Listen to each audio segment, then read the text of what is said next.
Hello, everyone, and welcome to another episode of Common Sense with Dr. Ben Carson. I'm your host, Ben Carson, and we have a very interesting guest today.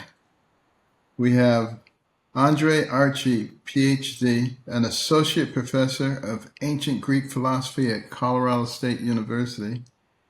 His academic work has been published in the Journal of Philosophical Research, Ancient Philosophy, History of Political Thought, and numerous other publications. And he takes on the whole cult of diversity and equity and inclusion in his new book, The Virtue of Color-Blindness. We used to talk about color-blindness as a goal in our society. Professor Archie demolishes the left's embrace of identity politics, arguing that it makes a mockery of Dr. Martin Luther King's vision for America, of a place where his 4 children could grow up and be judged not by the color of their skin, but the content of their character. Professor, it's great to have you on. Thank you so much for being with us today. Dr. Carson, thank you for having me. It's such a pleasure to meet you and to discuss my book with you. Now, Doc, we all are familiar with Dr. King's dream. What happened? Why have we abandoned that dream? Yeah, that's a really good question, and that's what I address in my book, The Virtue of Colorblindness. You know, we've been seeing these patterns for many years now, but I think it's really with the death of George Floyd that many of these academic racialist ideologies sprung, if you will, from the classroom. And I think that what predominates in the public square today is the idea that America is systemically racist. And because it's systemically racist, we have to practice discrimination on behalf of people of color, African Americans in particular. But I think that's completely wrong. It's completely wrong. I came of age in the 80s. As you mentioned, you're familiar as well with the idea that we should strive to be colorblind. People say that's naive. It's simple, but it's naive. And it's simple to do otherwise because it's easy to judge someone by the color of their skin. That's easy. But the hard part is to look at people and to try to judge them according to their character. Yeah, I agree. Because it's their actions. It's their actions that ultimately determine and judge, or at least we would judge, what kind of person are we dealing with. But we've gotten away from that tradition. And so I'm trying to revive that tradition because it's important. Otherwise, it's dangerous. I agree. It's so simplistic. And juvenile, quite frankly, to judge someone on external characteristics. You know, when I go to the operating room and cut that skin and peel it back and take that bone off, I'm operating on the thing that actually makes that person who they are. The skin doesn't make them who they are. The texture of the hair doesn't make them who they are. It's the brain that makes them who they are. And, you know, obviously, if you think deeply and not on just a superficial level, you'll recognize that. But there's so many people in our society who've been trained to be very superficial in their thinking, be more like an animal, to just react to what they see rather than use their intellectual capabilities to analyze what's going on.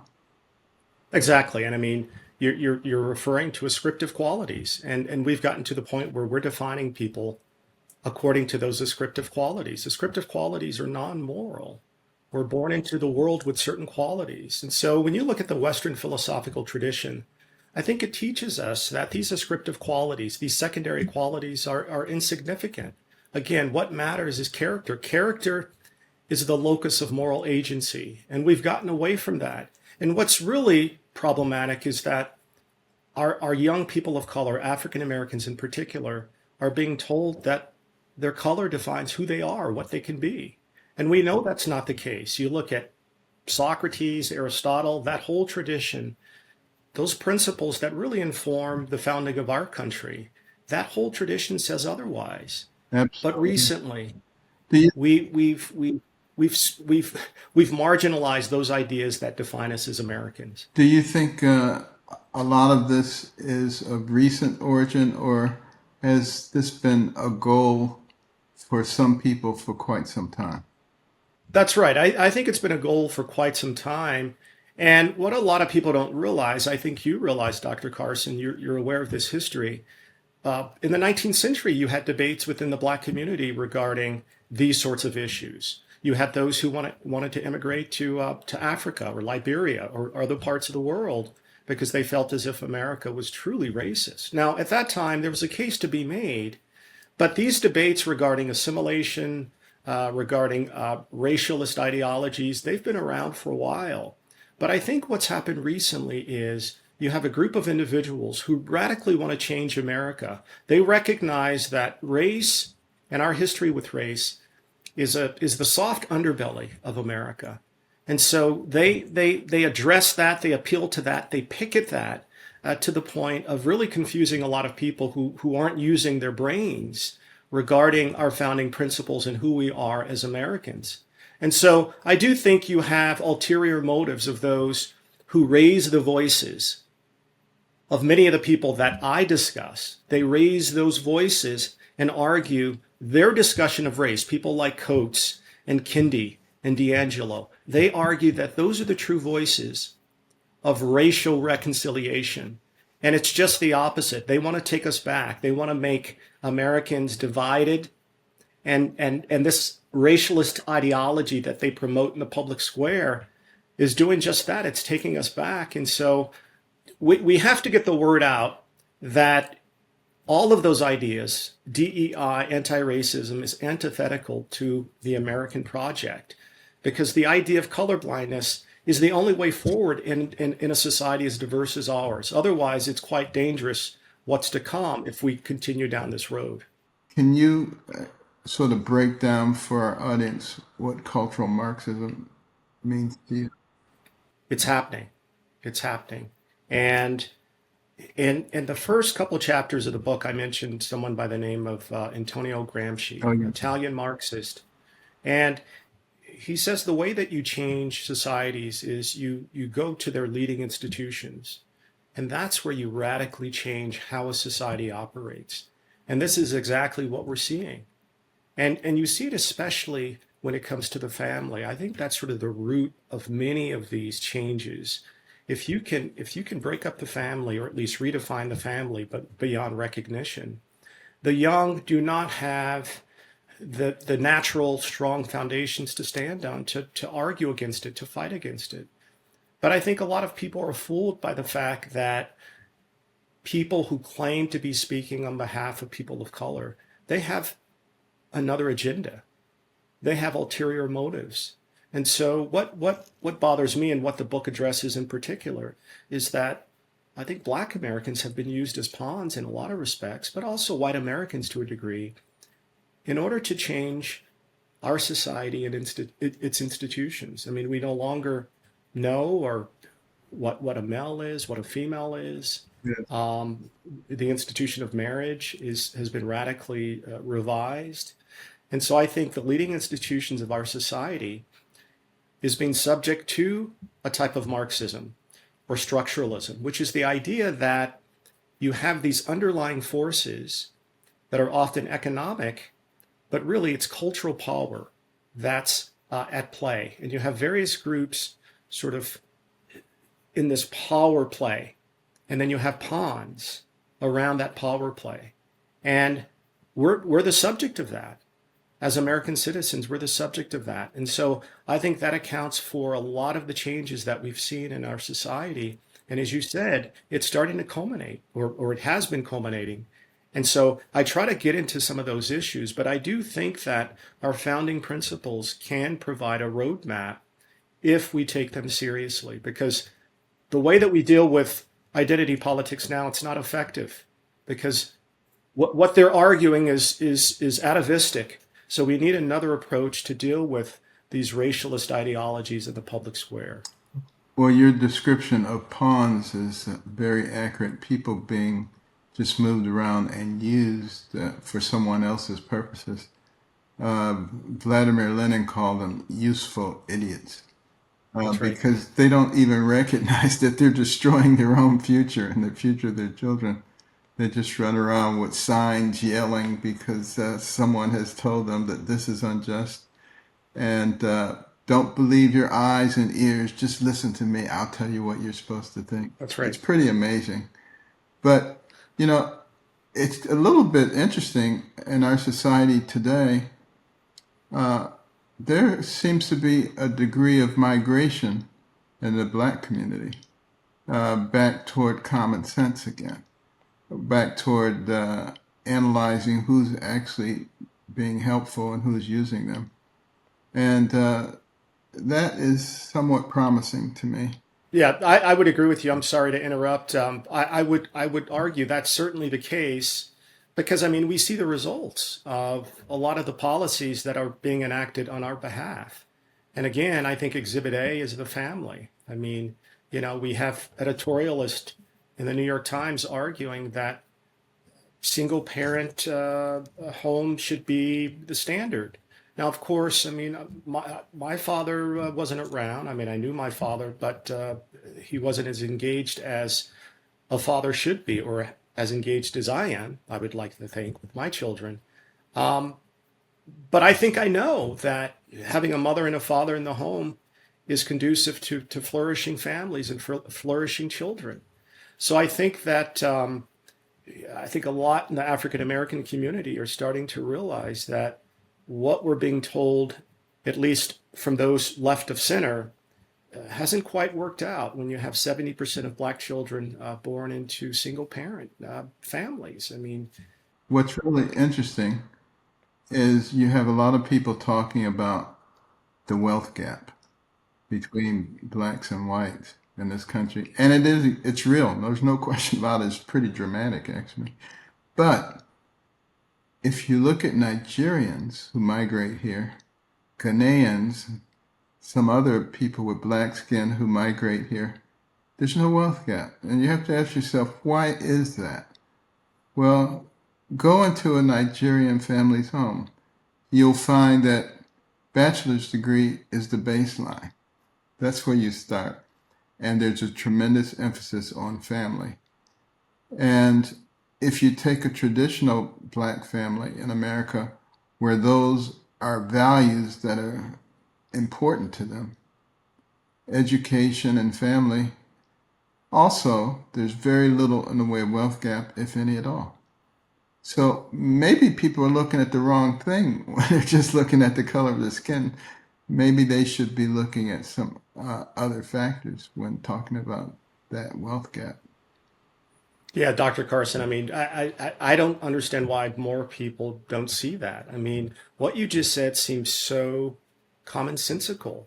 I mean, that's true. I have many friends who are Nigerian, West Indian, and it's a cultural difference compared to native Black Americans. I mean, I'm generalizing here, but what you say is exactly right.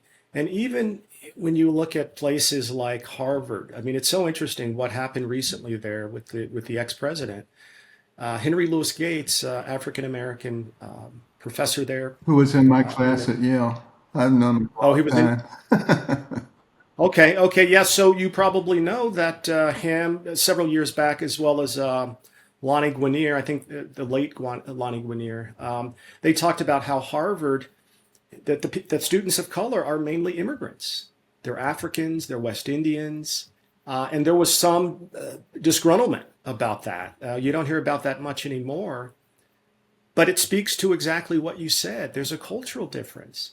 And it doesn't mean that things can't change, but there's certainly a cultural difference that account for a lot of the disparities that we find between Black Americans and white Americans. I mean, there's a cultural deficit in a lot of respects. And so we need to talk more about that. But again, there are people out there in the legacy media who don't want to acknowledge that because it sort of interrupts their narrative. Absolutely. And we have to break through that. I think it's key that we break through that.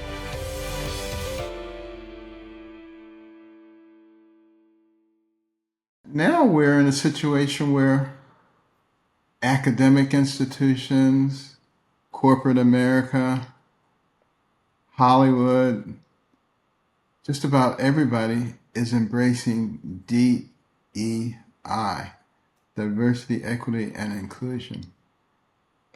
I think it probably was envisioned as something that would be useful and very helpful and help us as a society. But is it your impression that it is helping us? No, it's not helping us. I mean, originally in 1964 with the civil rights legislation, Title VI, I mean, it was required, at least for some governmental departments, to have diversity training. They didn't call it that back then. It was like cultural awareness or something, just to make sure that there was that certain departments in government would conform to that legislation. But what that's evolved into is the idea that people of color are victims and white people are victimizers, and that in fact the system as a whole is designed to subordinate people of color to white Americans. And so if that's the assumption, and also that plays into that whole Marxist framework, if that's the assumption, then we have to do everything we can to radically reorient, to change society, to accommodate, or at least to correct for the past. And so it hasn't helped at all. It's creating resentment. The fact that we have to undergo, or at least in some professions, in a lot of professions, we have to undergo diversity training, but it creates resentment. And it doesn't have a goal. It's not clear what exactly we're trying to accomplish. Are we trying to make people more conscious of race? If that's the case, it doesn't work, because we do it in all the wrong ways. And so this idea of diversity, equity, and inclusion, I think ultimately it's a power play. I mean, if you look at the leading figures, those who are diversity trainers, they're doing quite well. Universities have spent millions of dollars. There's sort of a cadre of administrators who are dedicated to supposedly promoting equity. But equity is simply discrimination. I mean, that's what it is. Yeah, well, to just have a personal example of how ridiculous it is, recently, Glass Lewis, which is a proxy advisory service for corporate America, recommended that people vote against me for one of the boards that I sit on, because I'm the chairman of the Nomination and Governance Committee. And we had to add 2 people as part of our succession planning, because somebody's going to have to go off soon. And as a result of that, we went from 33% women to 25% women. They said, they're discriminating, they're horrible people. The stockholders didn't pay much attention to them. But isn't it interesting that they would go to the point of saying it's more important to check their box than it is to look out for the welfare of the company and for the benefit of the stockholders? Oh yeah, I mean it's quite amazing the degree to which this ideology, DEI, the degree to which it's taken over. Even people that are smart, presumably, at least in other areas, they're not critical at all, or at least maybe they have motives for not being critical of what's happening right in front of their faces. But I think a lot of people know intuitively that a lot of the practices that we associate with anti-racism or with DEI is just unfair. They're antithetical to the idea of individualism that we all share as Americans. Well, they throw logic so- out of the window, because if the stockholders had taken their advice and voted against me, then they would have said, now they don't meet their minority quality.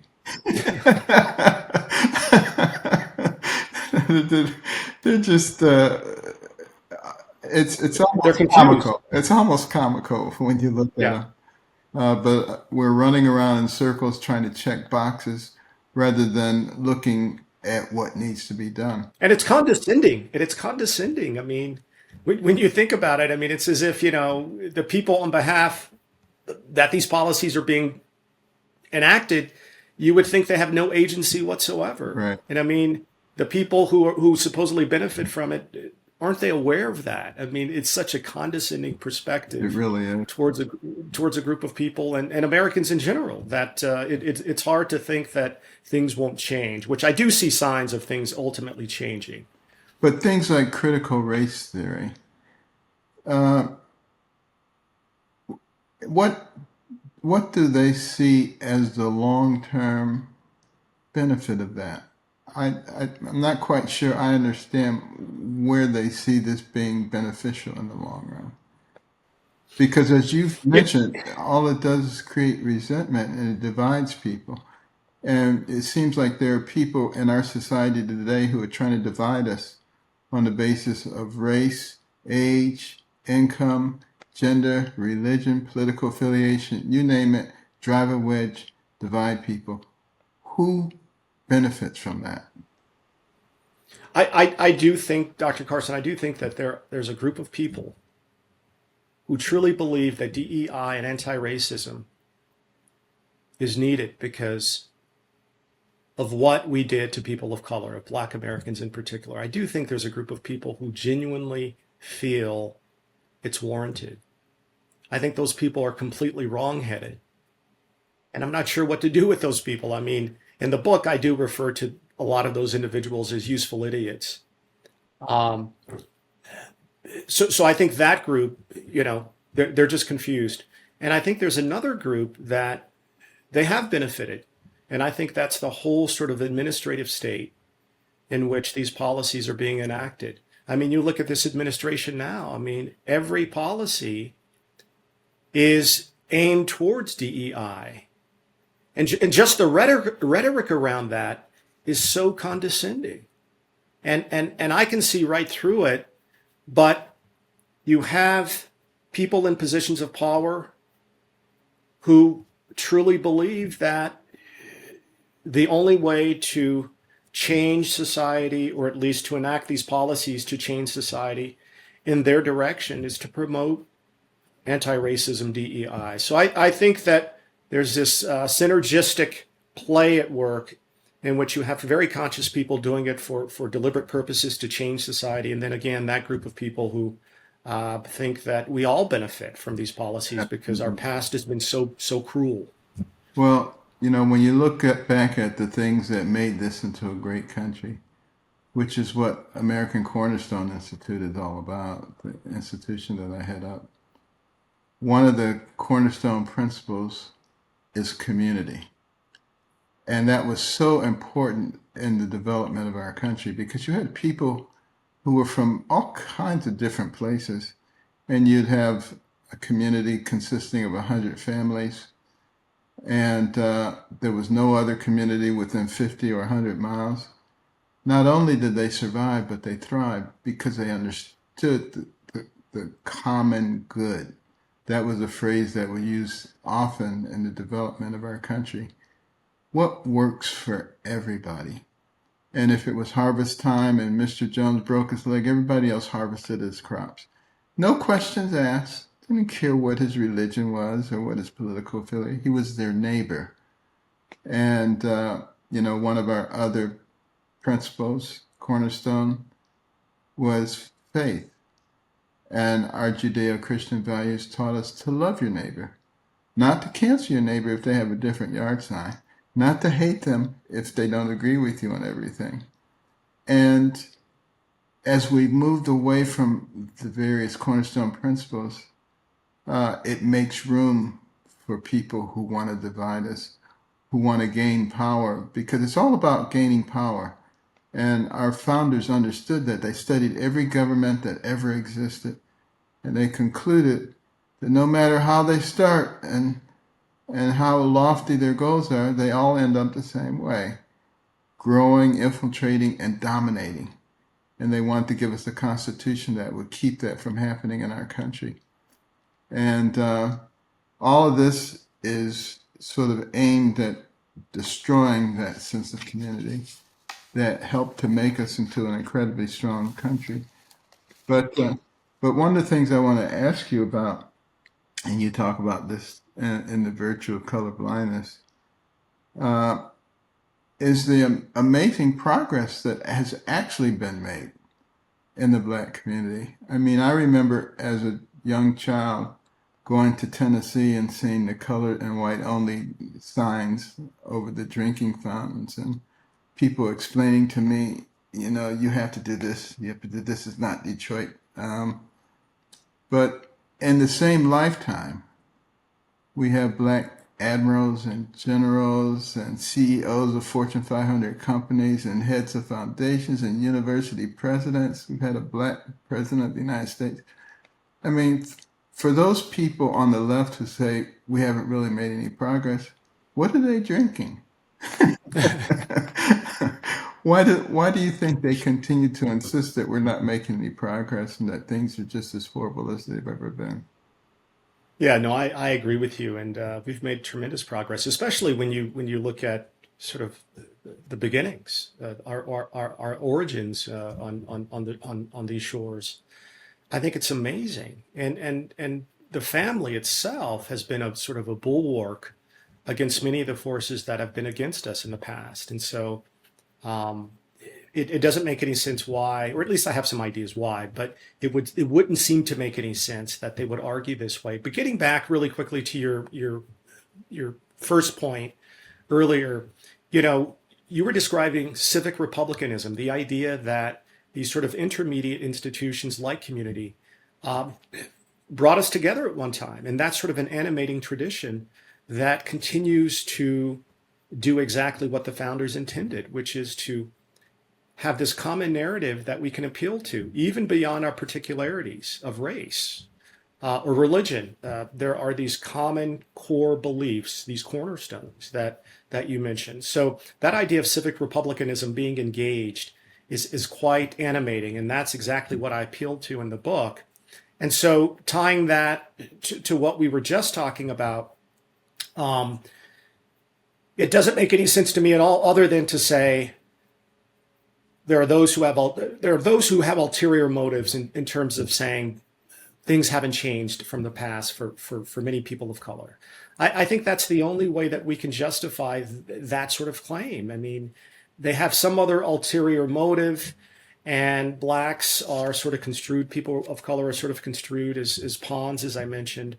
Um, and so that gives them sort of a battering ram to enact certain policies, certain legislation. But it makes no sense to argue that things haven't changed in America. It certainly has. And that whole idea of the success sequence, I mean, that's been an animating feature of for Black Americans in particular, and that's been a recipe for success. You know, you work hard, you study, you play by the rules. I think America still promises many great things Absolutely. if you can subscribe to I used to that hear that belief. a lot back when I was a kid. You don't seem to hear it nearly as much now because you have people saying, well, maybe that's true for this group, but that's not Right. really true for you. And obviously, if you believe you're a victim, you become a victim.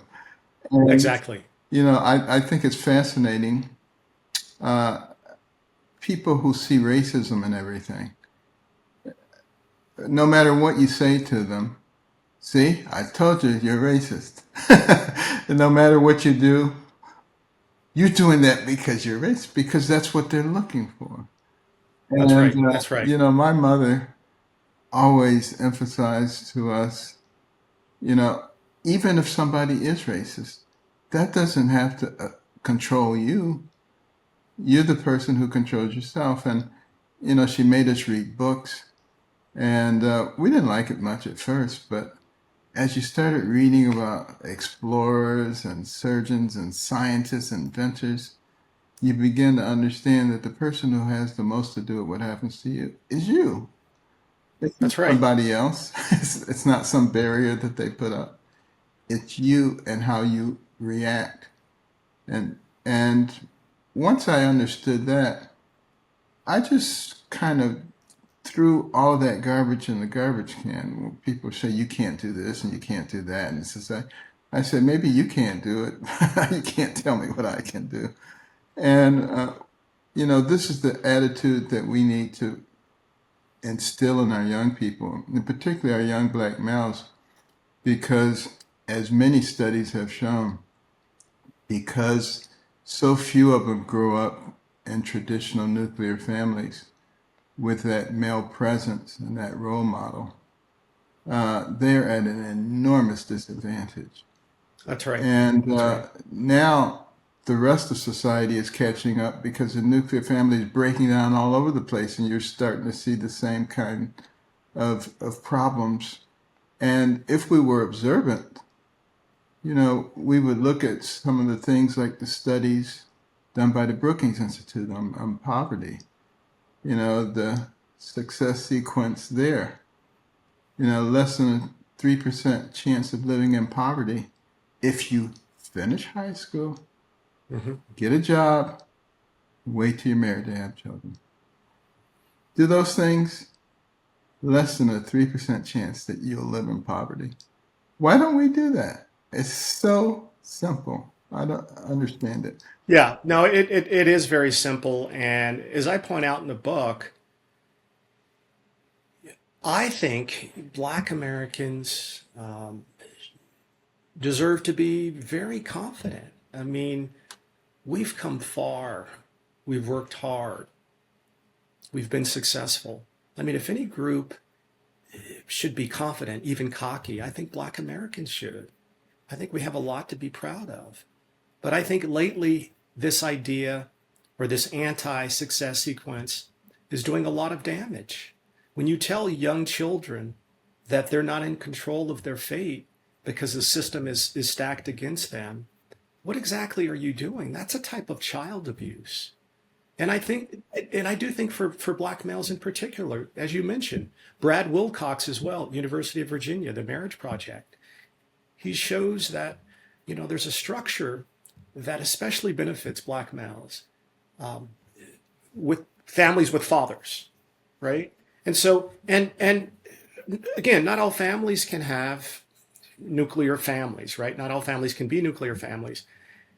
But in the past, we had intermediate institutions that would step in and they would preach that success sequence. But nowadays, it's either the family or government. Those intermediate institutions are no longer doing what they did at once upon a time. Now, there are some, of course, but I mean, in general, the message that we're getting is that the system is rigged, there's structural racism.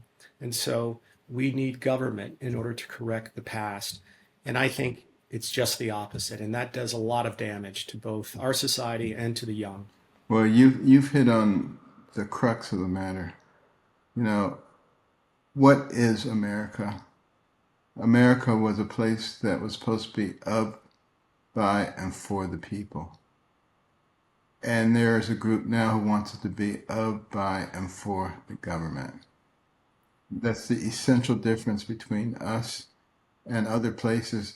And it was that philosophy that led us from a bunch of ragtag militiamen to the pinnacle of the world in record time.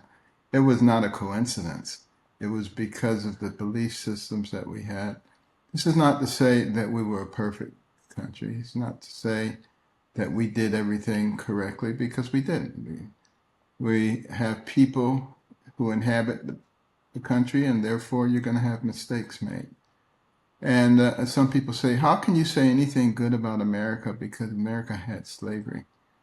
Well, so did everybody else. Go back through history, way back as far as you can go. Slavery, it's been a problem.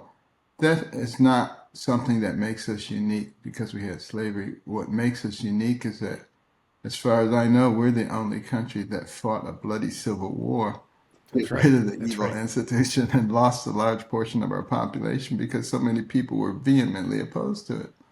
That's right. And that's maybe what we should be teaching our children.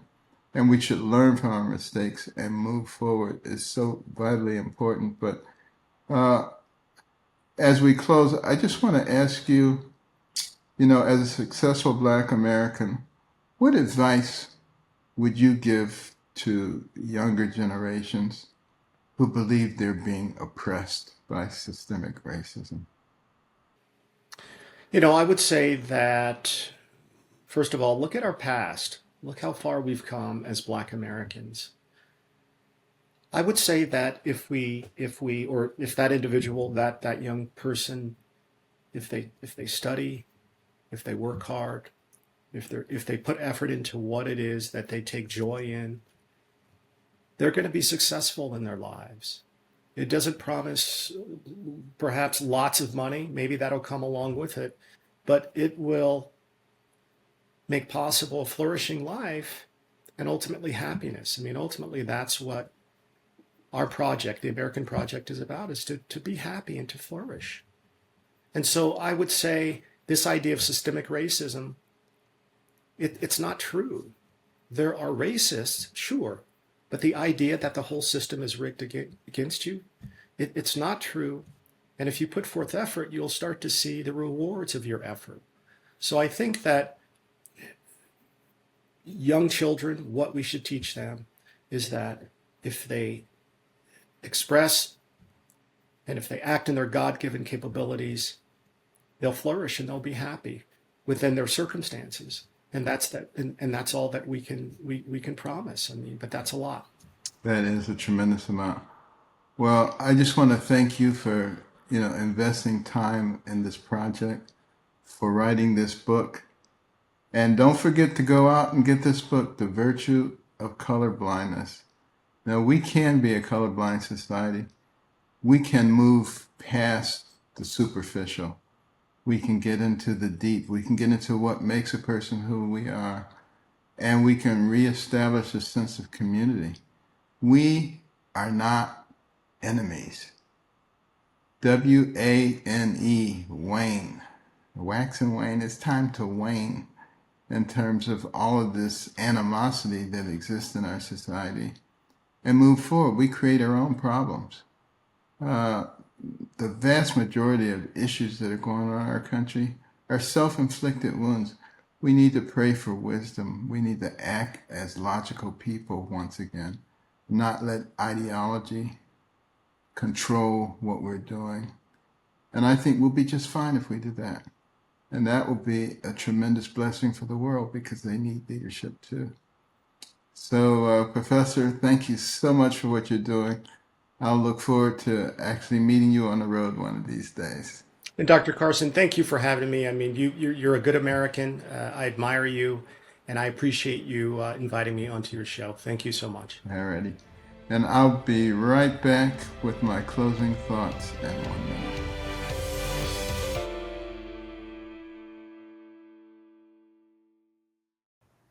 Why are we so concerned about the color of a person's skin? Why is that so important to some people? Well, what I've found throughout my life is that people who think deeply and are very intellectual seldom even notice superficial characteristics. It has no impact on them. People who are very basic, let's put it that way, then things like that become important to them. And what we need to do is help people to understand that it's the brain who makes you who you are, not the color of your skin. That has very little, if anything, to do with it.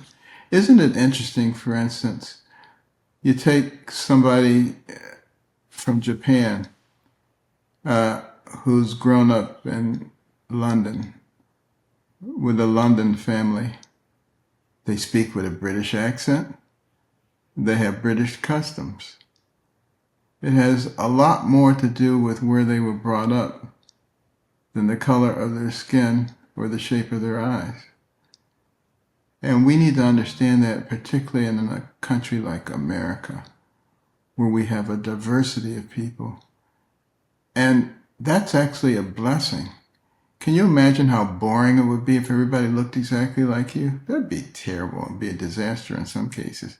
So, the Lord has blessed us with diversity. It's not a problem. It's a blessing. And for your prescription this week, I want you to go out there and spread the word that we're all in the same boat, that we are not enemies. And that's it for this week.